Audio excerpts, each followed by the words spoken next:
नमस्कार, आप देख रहे हैं आरजे रमझाझर और मैं हूं पुखराज सिंह। बिलासपुर शहर के चाटीडीह पुराना सब्जी मंडी को नगर निगम के द्वारा बिना उचित कारण के फुटकर व्यापारियों की दुकानें हटा दी गई हैं, जिसको लेकर गुमटी एवं फुटकर व्यापारी संघ के द्वारा जिला कलेक्टर को ज्ञापन सौंपा गया है। देखिए रिपोर्ट। खबर है बिलासपुर जिले का, जहां पर फुटकर व्यापारियों ने बताया कि हमारे पास एकमात्र जीवन यापन करने का यही सहारा है और निगम के द्वारा बिना कारण के इसे हटा दिया गया, जिससे हमारे सामने रोजी रोटी की समस्या उठ खड़ी हुई है। चूंकि कुछ दिनों बाद त्योहारों का सीजन आ रहा है, ऐसे में काफी समस्याओं का सामना करना पड़ रहा है, जिसके लिए फुटकर व्यापारियों द्वारा जिला कलेक्टर बिलासपुर के नाम ज्ञापन सुपुर्द किया गया है। आपको बता दें कि अपनी मांगों में इन्होंने रखते हुए बताया कि उन्हें फिर से उन फुटकर व्यापारियों को वही स्थान उपलब्ध कराते हुए दुकान लगाने की अनुमति दी जाए।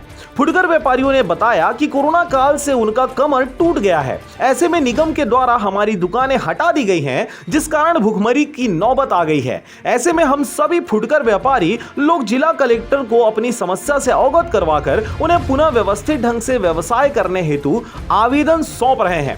चाटीडीह फुटकर व्यापारी संघ की सभी दुकानें निगम प्रशासन के द्वारा तोड़ दी गई और यह कहा गया कि आप लोग 10 फीट पीछे हो जाइए, आपकी व्यवस्था बना लीजिए।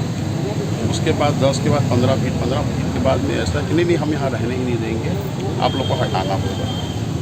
तो बिना सूचना के, बिना किसी जानकारी के हम लोगों को ज़बरदस्ती बलपूर्वक से हटाया गया और उसकी वजह हमको जो देखने को मिल रही है वो वजह है सिर्फ शराब। जो अतिक्रमण होता है, अति भीड़ होती है, पूरा चक्का जाम जो हो जाता है पूरा, तो वो सिर्फ शराब भट्टी के कारण होता है। और शराब भट्टी के विरोध में हम पहले भी आवेदन संबंधित अधिकारियों को दिया है और उसकी हम मांग किए, पर आज तक का उस विषय में कोई भी उचित कार्रवाई नहीं हुई। और आज उसका खामियाजा हम लोगों के साथ में ज़बरदस्ती अतिक्रमण हटाओ अभियान के तहत में चाटीडीह का एक ऐसा स्थान जो गरीब बस्ती है, जहाँ पर बहुत छोटे छोटे लोग जीविका जी रहे हैं, वहाँ पर इसको टारगेट बना के सारे लोग को हटा दिया गया है। हम निवेदन उनसे बार बार कर रहे हैं कि हमको उचित व्यवस्था बनाई जाए और हम आपके समस्त नियमों का पालन करते हुए हम अपनी व्यवस्था चाहते हैं। बिलासपुर समेत पाटली की रिपोर्ट, आरजे रमझाझर।